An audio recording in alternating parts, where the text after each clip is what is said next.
Hey Blipsounds, Brian Seeley here, back for the February sound design competition, and I am super excited for this month. Last month we had a bunch of entries and Ryan and I had a blast doing our live stream where we were reviewing all of those entries. If you want to, you can check out the replay. It's available on our Blipsounds YouTube page. This month, we will be recreating the Ice Squall hammer attack from Smash Bros, which you can see here. Same rules as last month. We will be providing 3 sound files for you to use. You can use 1, 2, or all 3 of them, but you must use only those files. You cannot use anything else. Last month, I will admit, those sound files we provided were very difficult, and I was really devious in providing those, so I apologize. This month is a lot easier. For this, the 3 sound files are ice being poured into glass, a vacuum cleaner, and an AC handler. So you should have a much easier time with this one. Same as we did last month, to be eligible for the competition, you must post your video on Twitter, tag Blipsounds, and hashtag BlipsoundsComp. The competition starts on the first Friday of February, which is February 7th, and will run until the last Friday, which is February 28th. Then on either the following Saturday or another date, we will do a live stream where we will review all of the entries and then select 3 winners. 1 will be a random roll, 1 will be a community vote, and 1 will be a judge's vote. So that's 3 opportunities to win. And the winners will receive a free month of the Game Audio Training Series. To learn more about that, head on over to blipsounds.com, where you can also find our free course on sound design and implementation, and you can also join our Discord community if you're not already there. Also, like we did last month, 2 other sound designers will be joining me as we break down how we created the sound. Joining me are Proximity Sound and Ryan Stunkel. Now, without further ado, let's dive in and check out their videos. Hey Blipsounds, this is Emmy here, otherwise known as Proximity Sound. I'm going to be going over my interpretation of the sound design for the Ice Climbers Whirlwind Attack. I'm using Pro Tools here, so it's going to be a little bit more specific to the tools that I have available and how would I interpret it. But without further ado, let's take a look. The first thing I like to do is actually watch the effect or the animation or whatever that you're working on without any sound whatsoever, so I get some ideas of what's actually going to be, what it should sound like in my head or what I imagine. So when I watch this Ice Climbers attack, there's this whirlwind, but there's also a moment right towards a specific spot where they kind of both hit their hammers in the air there. So right around, looks like 1 second and 1.8 seconds, there's a climax to that attack. But there's definitely this kind of build and whirlwind, kind of tornado sound. Now, if I had the, world to my disposal, I would do something with a synthesizer or some type of noise-based effect and create a repetitive ramp, so to speak, where I would imagine it goes whoosh, whoosh, whoosh, whoosh, but very fast. That's what I imagine in my head, just to kind of give that emphasis of a rising attack, especially since the characters also physically rise in the air. Now, with the sounds that we were given, one of the sounds is a vacuum. So I thought that we could start with just the vacuum turning on and off. Now, there is a great kind of ramp in that.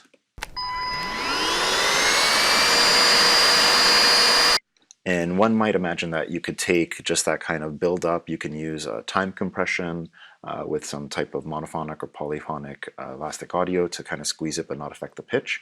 But I actually prefer to use a section that has already that state built and then manipulate it digitally through Pro Tools. So if we listen to just the section of this, I can cut a section. I'm going to copy that into one of my effects tracks. Now I have Speed turned on with my elastic audio. There are different types of audio warping plugins available with Pro Tools. Speed will actually make it sound almost like a tape deck, where if you pull and push it or stretch it, it will increase or decrease in pitch as if you're actually affecting the playback speed. So if I turn on my cutting tool into time compression expansion mode, the Speed now will affect the pitch as I shift it or increase it. So initially it sounded like this, and if I shrink it, it'll be a lot higher in sound. I can also slow it down this way. Now, because a vacuum has a lot of different frequencies, kind of almost like pink noise or white noise, when you stretch it in this fashion, you're not necessarily going to get the pitch shift that you expect. So I could use some warping tools to kind of ramp up that pitch if I wanted to, but I actually prefer one of Pro Tools' built-in audio suite plugins. This will print the effect, so it's as if it's rendering it. It's not a plugin or insert effect. And I'm going to be using, it's under pitch shift, and it's known as Verify. This is my ace in the hole. I use it all the time in sound design to ramp and decrease sound effects. So it comes in two different modes in terms of slow down or speed up, and then you also have the ability to fit to the selection, so it will make it speed up or slow down to that spot, or you can extend. With extend, it will actually make it sound as if the tape is running out. So we'll just see what a slowdown with extend sounds like on this particular effect. I'll render that out. You can see that it's actually gone much longer in length, and if I play it, really cool effect. If instead I decide to do it with the fit to, it'll be a lot faster. And what's cool about this, or what I like to do with this, is sometimes I like to actually take sections of it and then chop it further. So I'll just take a section like that, and I'll just move this to another track. And I'll just take, so this has already been verified, and I'm going to slow it down again with that fit to effect, and I'll render that. And so now we have a doubling of that kind of slowdown. Now let's take a listen. Now for the actual effect of the rising whirlwind, instead of doing a slowdown, I did a speed up and I did a fit to. I think I had it pretty fast, so we can hear what it sounds like here now. So we're already getting that kind of quick turn up. It renders it or speeds it up, ramps it up really quickly. I like that effect. I might not use all of it though, even though there's some nice sections to it. I might still take the tools, cut a section of it, and then maybe add some fade, stretch it out. It all really depends. There's a lot of experimentation involved. And that's starting to feel a little bit more like what I was going for in my head when I heard this. Now what I ended up doing was I took multiple processes of these and I pitch shifted them each to ramp over time. So if I hear just two of them, it'll sound like this. And if I hear the other two, it'll sound like this.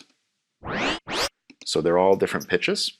And if we put them all together, that's the core of the actual sound of what I wanted to create. I added some reverb to it, so just doing this through a sends aux, and that I just used diffused reflections as a preset with reverb, and it adds just a little bit of depth that's required. There's a bit of a slap there, almost like an echo. The next effect that I wanted to work with was the AC with the windscreen, and I used a specific EQ. The first EQ that I placed was just a simple bandpass. If I disable that, this is a lot of rumble there, and I didn't want that rumble in this actual track. I just wanted to hear just the higher frequencies in this particular part. Now the second EQ that I placed, also a Q1, so just a single EQ, is set to a notch. And what I did was I automated the frequency in which that notch is applied. It always has that plus 10 gain with a relatively narrow EQ of 7. And this I wanted to just ramp up to support the sound effect of that whirlwind. And when we add it to the vacuum effect, it's subtle, but it's adding enough to increase the efficacy of that whirlwind. If I mute this noise, you'll hear it by itself. It's good, it's got the precision of that sound, the whirlwind, but it doesn't have any body to it. So we add that back in, and it's definitely a lot more effective. I pretty much added reverb to everything just to kind of flesh it out, but let's take a listen with that again with the reverb on. I did want to have some emphasis on that attack around 1.6 seconds here, where it just kind of like hits. So I did a very similar effect. This time, again, I used the high pass filter, but a lot more aggressive. And this, I also wanted to create a little bit of a rest. So not only will the this kind of whoosh come up, and I also wanted it to come back down as the ice climbers fall. I did a similar effect, this time with a fairly wide Q value. So this was got a Q of 5 as opposed to 7 before, which is a lot more narrow. But not only did I ramp it up, but I also brought it back down, and I automated that. I recorded my movements on there. We could see the actual automation for that applied here. Now, the AC with the windscreen sound here was pitch shifted with Verify again, or Verispeed rather. So I had elastic audio turned on to Verispeed, so create that tape kind of sound. And so I slowed it down, so by itself, it's a lot more lower pitch than the previous one. And this is without any effects. So already it's not as high-pitched as the previous one. So it's going to give a different texture than the previous effect. I don't want to have similar frequency blends, so to speak, within my sound design, because that's going to end up just creating competition. You want everything to kind of be like an EQ sandwich where everything fits where it's supposed to. So turn my high pass back on. I also did a fair amount of volume automation here. Why don't I add that to the automation lane so we could see that? Because I only wanted this volume to exist during that section. If the noise is on the whole time, then it just becomes white noise again. It doesn't have any specificity to it. It doesn't sound effective. But in this case, I'll turn this on and we'll see what this looks like. And so this is going to ramp up. It's going to stay for a second and then it's going to come back down. So if we add this all together, all right, and I really like how that pitch comes back down as they're falling. I'll turn the reverb back on. Yeah, really digging it. Now, there's a couple of specific moments in there that I still wanted to give a little bit more depth to. The first one is actually, again, that hit that happens in the air. And so for this, I was given the ice in the glass, which is actually by itself a little bit hard to work with. But we have all these different moments in here. And then we have the ice actually going in. So the first sound that I worked with was just a section of the ice in the glass. So once again, I found an impact or a moment in there, and I stretched it out with the time compression expansion in Verispeed so that it slowed it down. And then I used the Verify slowdown to Fit to create this really quick. Same thing with the vacuum, except I went in the other direction. And I added a fuzz wah to this. Now this is an air effect that comes with Pro Tools as well too. I just played with a couple of some of the presets here. This one's a deep wah.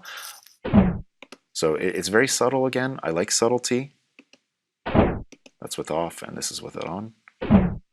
So there's an extra kind of second hit to it that's where the lower frequencies are emphasized. Previously, everything else sounds like this.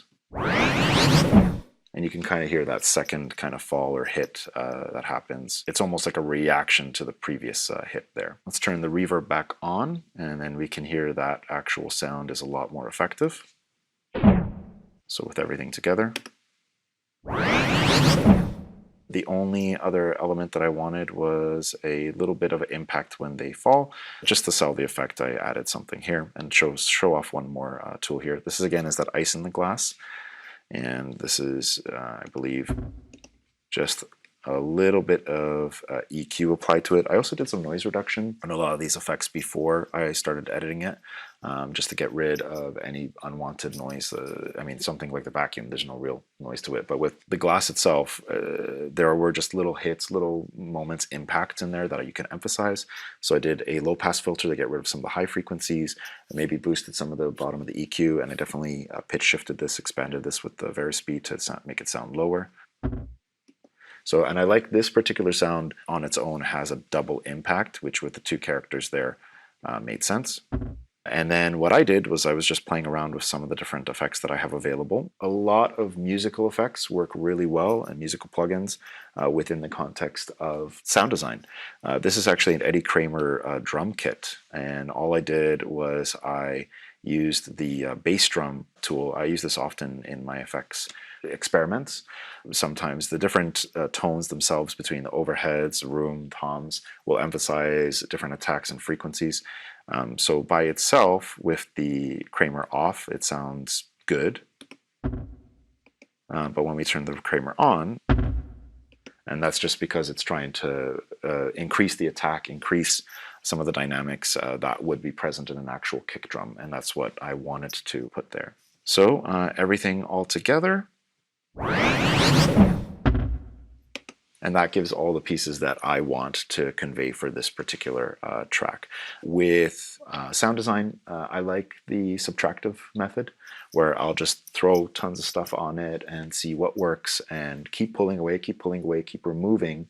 And when I find something that once I've removed, it no longer is working, then I know that I absolutely need that sound in there, that's the right thing to keep in there. So it's good to really focus on what is the core or the purpose of the sound. What do you want to convey with it? If you add too much to it and then you start building everything else, it's just going to come out like white noise. Walter Murch has this theory with 2.5. Your brain can only process 2.5 things audibly or decode. So especially anything that needs to be decoded, like a specific effect like this,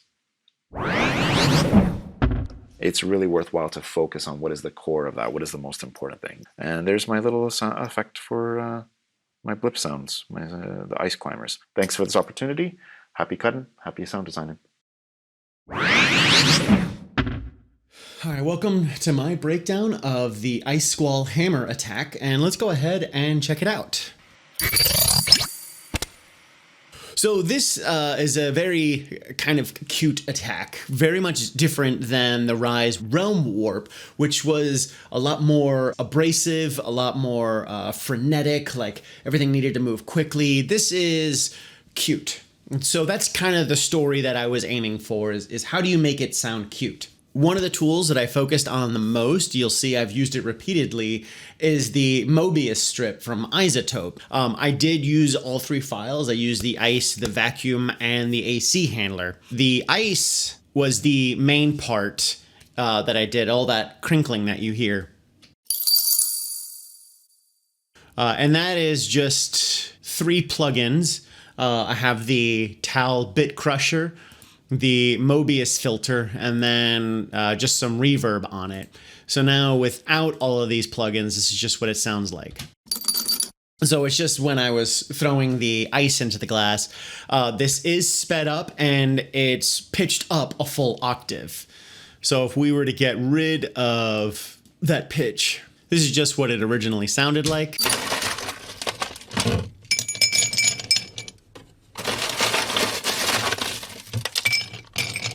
So I took when the ice was falling into the glass and I just sped that up a little bit and, like I said, raised it a whole octave to get this.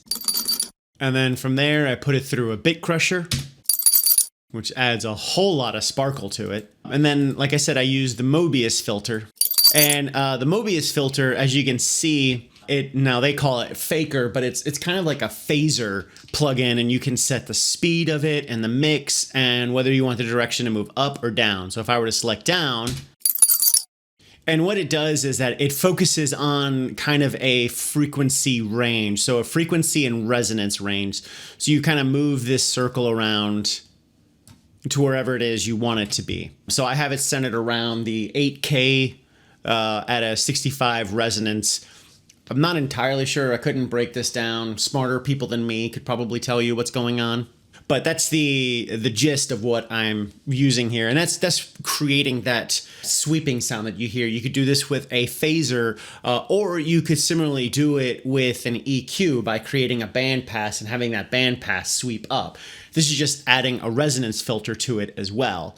And then I just added some reverb to it. I mixed it in at about 66%. And it gives me that nice shimmer there. So, in keeping with that theme of creating something cute, I wanted to create a cute sound when they swing their hammers. So I layered in some sounds, and again, I'm using the Mobius filter. This one is moving a lot faster at 10 hertz. And I'm using an ice sound again, so I really like that 8K and 65 resonance. That sounded perfect for what I wanted to do. And without it, this is what it sounds like. So it's the vacuum and AC. And so here's just this sound. And then we have the vacuum. So I take these sounds and then I added the Mobius strip to them. And what it does is it gives it that sound. And it just felt really cute for when they're swinging their hammers. And then that's about it for their fall. I took 2 different clicks from when I turned the vacuum on and off. And I just put that under heavy saturation. So I'm using the decapitator, punishing it pretty hard. Without it, it's just those 2 clicks. So the decapitator is rounding out those transients, kind of flattening them a little bit more and giving it a little bit more fatter sound. Last thing that I did was that buildup when they're flying in the air. And that is just the vacuum and the AC sound. Just using a tremolo and using the Mobius filter again. I have it down at almost 4.5K, 38 resonance, without those 2 plugins. So let's take the EQ off. So I'm using the EQ here as like just getting some of the lower frequencies for the AC, and then using this to sweep up and get some of the high frequencies from the vacuum. And then when I throw the plugins back on. So like I said, just something that felt really cute, especially when you listen to just the original sound. Like I didn't have any voice files to use for them, but if we were to listen to the original attack, it sounds like a very cute sound, and that's what I wanted to go for. That was kind of the theme and the story that I wanted to tell, is these 2 little cute ice attackers. Oh, God. But, I mean, still, like, how do you make it sound cute and just a little murdery? Because, you know, Smash Bros. So that's it. I hope you enjoy this breakdown. I hope this gives you lots of ideas. I use the Mobius filter, but you could do what I did with the Mobius filter, but using either an EQ sweep or a phaser and a resonance filter, and that will give you kind of a similar idea. It gives you that upward sweep, and just focus on like how do I make a cute sound. This is a cute attack, but you know, with a slight little murdery in there. Hope you all enjoy this, and I can't wait to see what you all create. Hey everybody, how's it going? It's Ryan from Blipsounds, and today I'm going to be showing you how I made my sound for the February monthly challenge. Let's just jump right in. So first off, we have the sound itself. I had an interesting process with this sound because I really just was not confident with it for the first probably 30 minutes of creating it, but then in the last like half of it, I started to get comfortable with it. The source recordings that Brian gave us were much easier to use than previous months, so I was very thankful for that. But I think that the biggest theme that we have in this sound is the pitch shifter and the automation of the pitch shifting. You can see on almost every single track that we have some sort of rise in pitch. And then we have this, I believe this is the vacuum. Or no, that's the background noise actually. That's the room tone that Brian gave us. And I just used a sweeping resonant low pass filter, and then just a small automating EQ, nothing too crazy. And then these ones up here are the ones that use the pitch shifter. And I guess I was trying to kind of make a jump sound, like a Mario jump sound. And obviously the general Mario jump sound will rise in pitch, so I figured the rest of the sound probably should. And that's just kind of the general direction I decided to go with that sound. But really, the most complicated thing about the sound, there really wasn't too much, if I'm being completely honest. It was all pretty cut and dry. One of my favorite things that I did to help create the sound is I took a lot of the ice shard sounds that are over here. We solo this. Excuse me, that's more like... Yeah, these individual ice dropping sounds that are scattered throughout the entire sound file. I just kind of took these apart into different pieces.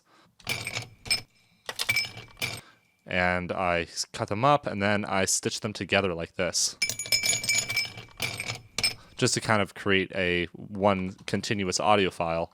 And along with that, I would pinch the sound like this just to make it seem like it was non-stop, and that's how I was able to create sounds like this. There was no spot in the entire sound file that had consistent ice dropping sounds like that, but when you crossfade and stitch them together in Reaper, like moving it into each other, it really helps to kind of create that consistent tone throughout the sound. And then I just hit Control R and reversed it, and then added my effects, which is mostly just involves a high pass filter with the highs boosted. And then a little bit of a pitch shifter. Actually goes up in pitch, but it sounds like it goes down. That's kind of interesting. And then, yeah, I think that honestly, like the vacuum sound was really, really nice just because it had a consistent pitch to it. And then we could have taken a part of the sound where it rises in pitch.